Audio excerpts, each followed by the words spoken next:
Dust swirled low over the cracked surface of Virex. 9. A barren rock spinning in the outer fringe of the Orion belt. The twin suns hung low in the sky, casting long, jagged shadows across the red canyons. High on a ridge, a man knelt beside a small campfire, the flames low, more for routine than warmth. Garrick Thorne didn't need comfort. He needed distance. From Earth, from war, from the ghosts that still marched through his dreams. His beard was flecked with gray, more from memories than age, and the sharp lines on his face seemed carved by years of grit and regret. Once a decorated Earth Marine, he had turned in his commendations and vanished into exile, trading medals for silence. No more orders. No more blood. He'd been here 5 years now. The planet was harsh, unforgiving, and blessedly quiet. The kind of place that asked nothing and gave even less. That morning had started like any other. Patrol the ridgeline, check the perimeter sensors, drink water rationed from air condensers, and walk. Garrick walked a lot. That's when he felt it. A vibration, not loud, not sudden, but wrong. The ground trembled beneath his boots, subtle but insistent. His instincts flared, trained muscles tensing as he scanned the horizon. No ships, no clouds, just canyon, stone, and silence. He descended the slope quickly, footsteps measured, body leaning into the descent like a soldier on patrol. The vibration intensified slightly, not rhythmic like a machine, but irregular, alive. He crossed a bend in the rocks and stopped cold. Before him, nestled into a natural bowl in the stone, was a crater. Not new, but something had disturbed it. Around the edges, claw marks scored the rock. At the center, 8 creatures writhed, squirming over each other in a tangle of limbs, scales, and sharp, glinting eyes. They were small, no larger than house cats, with leathery wings folded tight to their spines. Their bodies shimmered slightly, catching the light with hues that shifted between blue, copper, and deep violet. But they were hurt, some limping, others with torn membranes or bloodied snouts. They hissed at one another, each trying to reach a pile of withered roots or fungi in the crater's center. It was hardly enough for one. Garrick's breath caught. His hand hovered near the sidearm holstered at his belt, but he didn't draw. These weren't wild predators. They were desperate, hungry, dying. One of them, a pale little thing with a chipped horn, tried to nudge its sibling aside and got a claw to the eye for the effort. It staggered back, dazed, then collapsed on its side. He stepped forward without thinking. 7 heads snapped up. Their hissing turned to a chorus of warning sounds, somewhere between a growl and a chirp. Garrick crouched slowly, palms open. The old training echoed in his bones. Make yourself smaller, non-threatening. Let them see your hands. I'm not here to hurt you, he said, his voice low and steady. Easy now. They didn't understand the words, but tone mattered.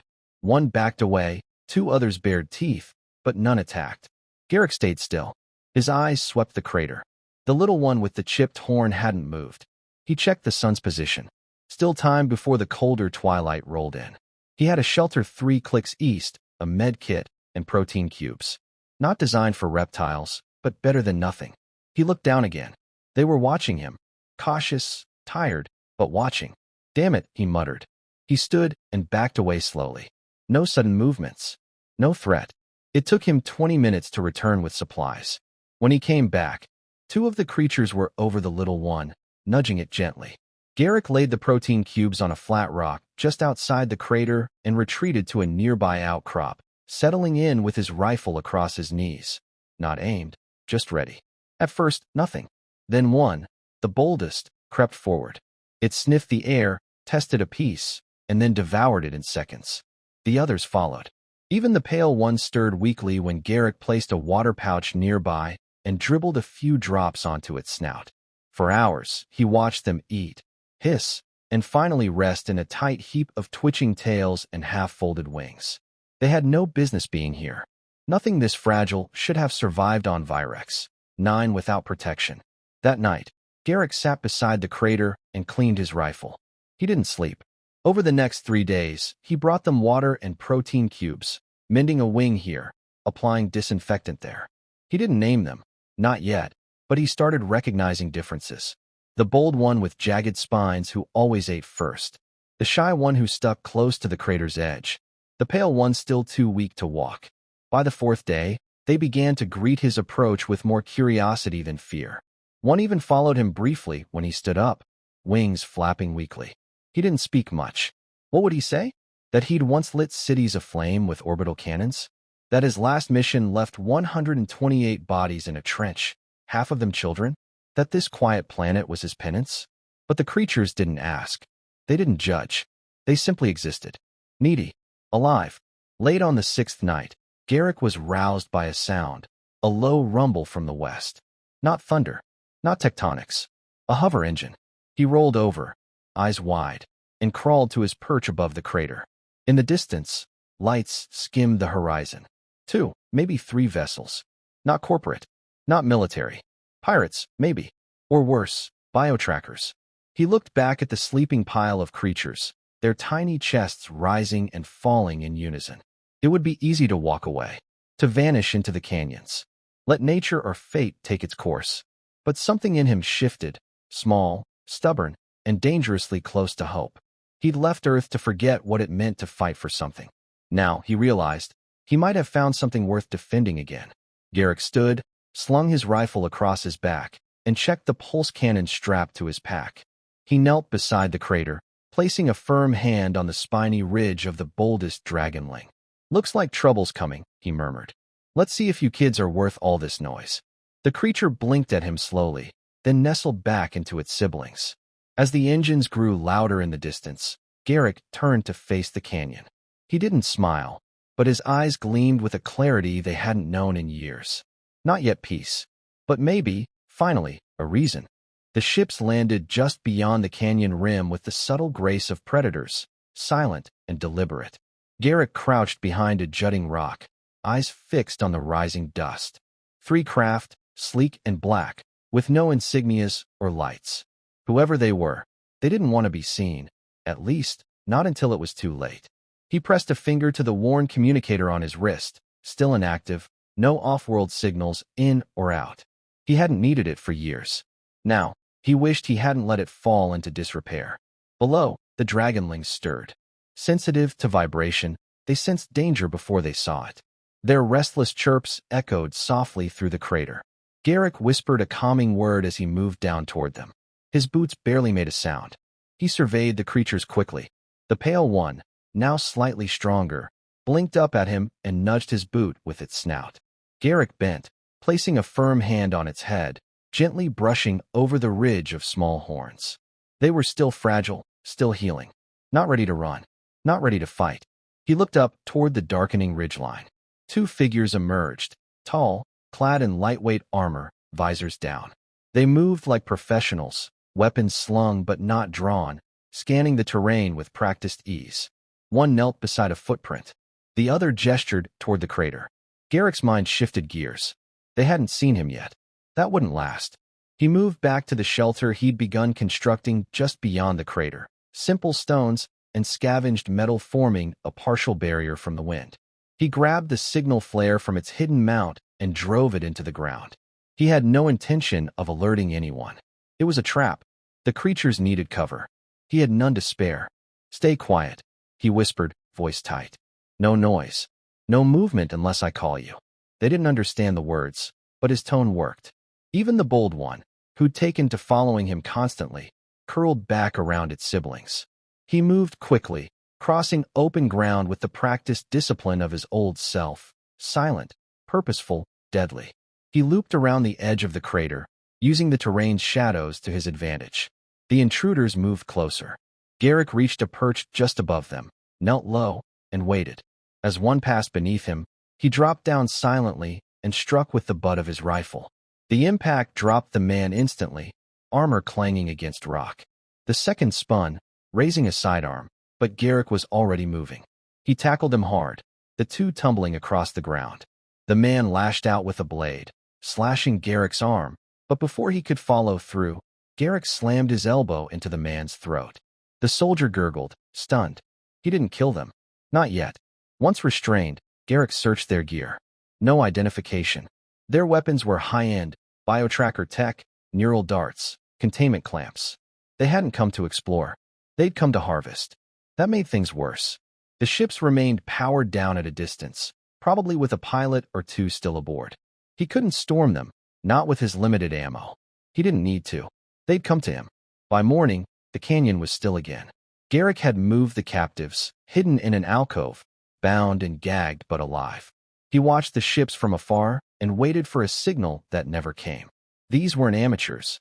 If they didn't check in within a time frame, reinforcements would come. Time was running thin. He returned to the crater to find the dragonlings huddled tighter than before, clearly disturbed by the skirmish. The bold one met his gaze and chirped softly, stepping forward and placing a clawed foot on his knee. Garrick stared at it. There was intelligence in its eyes, not just survival instinct, but comprehension. He hadn't wanted to see it before. Now he couldn't ignore it. "Guess you're more than just animals," he murmured. He took them, one at a time, into the shelter he'd reinforced during the night. It wasn't much, but it would protect them from a drone scan, at least temporarily. As he worked, he caught himself whispering to them. Sure things. Comments. Observations. He didn't expect a response, but it helped him think. "You're fast," he told the spiny one. "Could be useful." "And you," he said to the pale one. "You're stubborn. That'll keep you alive." He didn't mean to name them, but names began forming anyway. Spike, Shade, Ember, Drift. They were subtle at first, just mental tags. But once he used them aloud, the bond solidified. They began to recognize their cues, respond to tone and intent. They learned faster than anything he'd trained. It felt dangerous to care this much. On the fourth day, one of the dragonlings vanished. Garrick found it teetering on the edge of a ridge, wings trembling. It looked back at him, then leapt. Panic gripped him, but the tiny wings caught air, flapping frantically. The glide was clumsy, but it was flying, just barely. It crash-landed in a tumble, but it stood up again and chirped defiantly. Garrick laughed, startled by the sound. The first in years. He trained them after that. Not rigorously, not like Marines, but with the patience and rhythm of someone who knew the cost of failure. He tossed pebbles for them to catch midair, led them through obstacle paths of rock, and rewarded cooperation with extra food or scratches behind the horns. They learned tactics, too, how to spread out, signal each other with chirps or tail flicks. By the seventh day, they were functioning like a unit. Small, imperfect, but real. The shelter became home, a kind of base. Garrick added scavenge tech, solar collectors, a water recycling system. It felt almost like the outposts he once built in hostile territories. The difference was, he wasn't building this for survival. He was building it for them. Then he found the glyphs. It happened by accident. He was expanding a feeding area and uncovered a stone slab, smooth and marked with etched patterns that glowed faintly under touch. Not human, not anything cataloged. He traced the lines with his fingers, and something in his mind clicked. These creatures didn't just belong here. They were the planet. The carvings told a fragmented story, guardian creatures, once the stewards of the planet's balance, lost after some great upheaval. The language was alien, but the message was clear enough in its artistry. The dragons were not just fauna. They were legacy, possibly the last of their kind. He stared at the crater that night, its edges now reinforced, the dragonlings nestled close like children around a campfire. He understood now why they fought so hard, why they had survived, even wounded and starving. They weren't just fighting for life. They were fighting for memory, for purpose. And now they had him. The hum of an approaching ship cut through the stillness. He turned his head slowly, heart heavy. Another one was coming. Garrick stood, boots grinding into the dirt. He glanced at the sleeping creatures once more, then reached for his rifle and walked toward the sound, breath steady, eyes clear. He had already decided. They were not going to take them. Not while he still drew breath. The third ship came at dusk, a shadow against the twilight. It moved differently, slower, more deliberate, like it knew someone was watching. Garrick lay prone on a high ridge, eyes behind the scope of his old M32, every instinct honed, every muscle tight with anticipation. This wasn't just another scavenger ship. The craft bore the subtle hallmarks of government tech, Earth defense issue, possibly retrofitted. The smooth fusion of precision and menace. He had hoped for more time. Behind him, tucked deep in the canyon's shelter, the dragonlings stirred restlessly. They sensed the arrival. It wasn't just the noise or the change in air pressure. They felt something. The pale one, Shade let out a low, keening cry that Garrick had come to associate with fear. It was rare. That worried him. He tracked the ship as it circled twice, then landed well beyond the perimeter, near the wreckage of the other two transports. Whoever was coming wasn't taking chances.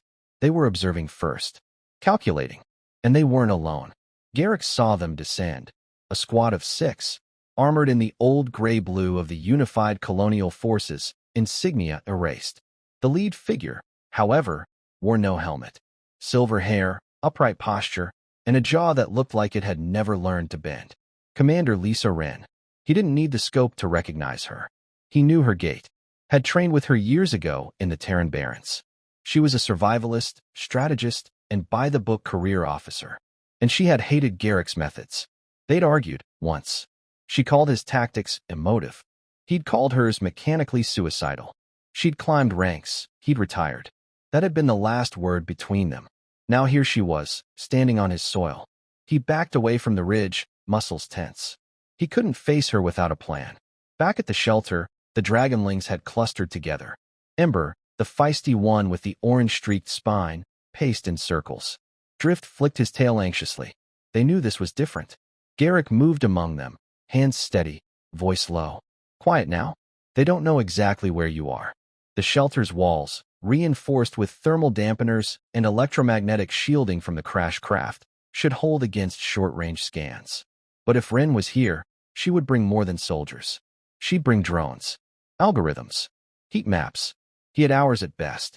He activated the backup generator and rerouted energy to the perimeter defenses he'd buried in the stone. They wouldn't stop a full assault, but they'd buy time. He placed a commline node inside the main shelter. If it was breached, it would transmit a short-range pulse to the fallback beacon stashed near the eastern ridge. Last resort.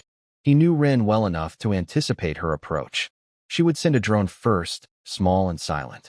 It would skim over the rocks, mapping terrain, hunting for heat signatures. Then a ground team. Then she'd call in the heavy lifters if she found anything. The drone came within an hour. A glimmer in the wind, barely audible, its lens glinting briefly as it scanned the canyon edge. Garrick tracked it from a side angle, then launched a signal jammer spike from his rifle. It struck cleanly. The drone dropped like a stone, circuits scrambled. He retrieved it before it could trigger a fail-safe ping. He studied the tech as he worked quickly. Definitely Earth defense. Advanced AI routing. This wasn't an unauthorized mission. This was sanctioned. Wren had orders. That complicated everything. He buried the drone's core in the sand and returned to the shelter, heart racing. The dragonlings met him at the entrance. Spike chirped softly and butted his leg. Garrick knelt, brushing his hand over the ridge of the creature's back. We're out of time. They wouldn't make it far. Not on foot. Not with aerial surveillance. But if he could distract Wren long enough, they might have a chance. He began prepping their mobile container. A collapsible pod originally built for supplies, now modified for creatures. The pod could hold all 8, barely. He would have to separate from them. Draw Wren's attention. Let them slip through the canyon's eastern fork, where signal jammers still remained active. If they made it beyond the cliffs, they might remain hidden long enough for help, if help ever came. The plan felt like betrayal. He had fought beside creatures before, trained them, trusted them. But this was different. These weren't soldiers. They were children, and he was sending them into the unknown. He gave them each a touch, firm, lingering. Shade rubbed its snout along his wrist, sensing the change. Garrick looked into those crystalline eyes and whispered, "You've got to be stronger than me now." He triggered the transport pod. It hissed open, and one by one, they climbed in. Ember resisted, tried to follow him when he turned, but he pushed it back gently. "No, you protect them now." He sealed the pod and activated the crawler function. It extended short legs and began skittering toward the canyon exit, cloaked by the active jammers he'd set days ago. As soon as it cleared the first bend, he turned and ran the opposite way, rifle in hand. He didn't get far before he saw her. Commander Wren stood alone at the base of a tall pillar, flanked by distant soldiers who stayed in cover. She wore no armor, just the gray-banded uniform and a stern, unreadable expression. "I knew you'd still be breathing," she said. Garrick didn't lower his weapon. "Don't tell me Earth defense is in the dragon-slaying business now." She raised a brow.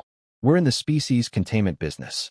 Reports say you've been harboring Class 5 organisms, possibly evolved variants. They're children. They're classified. Garrick stepped closer, eyes burning. We found them abandoned, dying. They're not just some wild threat. They're intelligent, communicative. Ren's face tightened. Then why are you here, alone, with 8 of them? Off-grid, unregistered. Because your system would have dissected them in a lab before asking what they were for. For a moment, silence. Then, you always thought you were the last hero in a world of machinery, Garrick. This is bigger than your conscience. He saw it then, the moment she reached for the signal. He fired first, not at her, but at the bluff behind her. A warning, a declaration. Stone shattered, soldiers flinched, and Ren ducked instinctively. He ran, back toward the shelter, toward the fallback point. He didn't need to win. He just needed to vanish. Behind him, Ren shouted orders. Drones rose. Gunfire echoed, but not at him. At the canyon's far side, the pod was exposed. Garrick felt his chest collapse inward. He had miscalculated. They had flanked his path, cutting off the crawler. He skidded into a crevice and peered out. The pod was visible now, cornered by 2 soldiers. One raised a stun bolt rifle. Inside, the dragonlings were stirring, the container rocking. He reached into his pack and pulled the flare, a real one this time. One chance. He fired it high into the sky. The flash lit the canyon for miles. And the response came. A roar. Low. Ancient. From the far horizon, a shape emerged, larger than any of the younglings. Scales like molten stone, wings that stirred thunder. A dragon. Full-grown. It dove toward the battlefield. Garrick didn't cheer. He didn't move. He simply watched. And hoped. The roar echoed across the canyon like a rupture in time, ancient and commanding. Garrick braced himself against the sheer wall of stone, wind slicing past him as the massive creature descended. Wings spanning nearly 30 meters, tail flicking with predatory precision. Dust swirled in cyclones, and the soldiers below scattered in panic. The adult dragon landed with a force that cracked the earth. Its scales shimmered in hues of obsidian and ember, like volcanic glass forged into armor. Smoke curled from its nostrils as it lowered its horned head, eyes smoldering with eerie intelligence. The soldiers aimed, some trembling, others shouting commands. Ren barked orders, trying to coordinate a response. But none of it mattered. With a single sweep of its wings, the beast knocked 2 men aside like toy figures. It roared again, and the sky seemed to bend. Garrick slid down the slope, racing toward the dragonling's container. The pod had tipped from the shockwave, and the hatch cracked slightly ajar. Shade was the first to emerge, eyes wide, wings spread in defiance. Drift followed, growling low, his spiny tail raised like a spear. Back, Garrick shouted, charging toward them. But they didn't listen.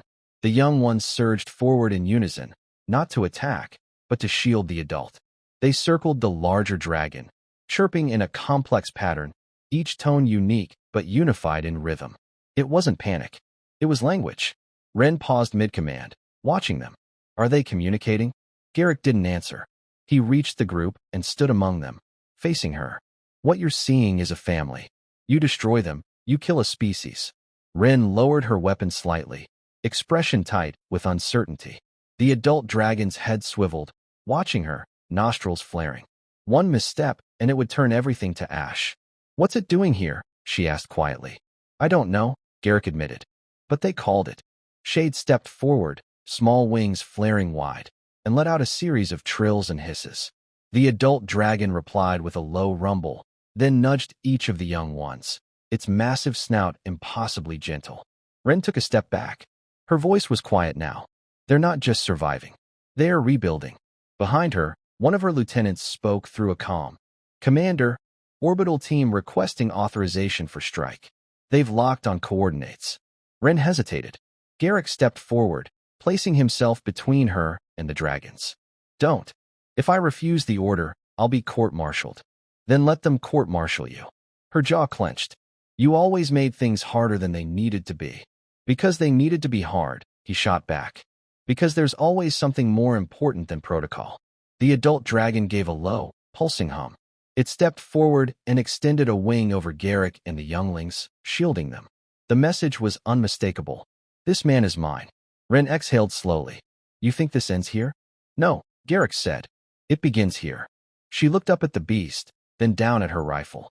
Slowly, she removed the power cell and dropped the weapon to the ground. Her soldiers watched in disbelief. I'm going to report that the target was lost in a storm front. That we found only wreckage. No signs of anything worth recovering. You'll be lying.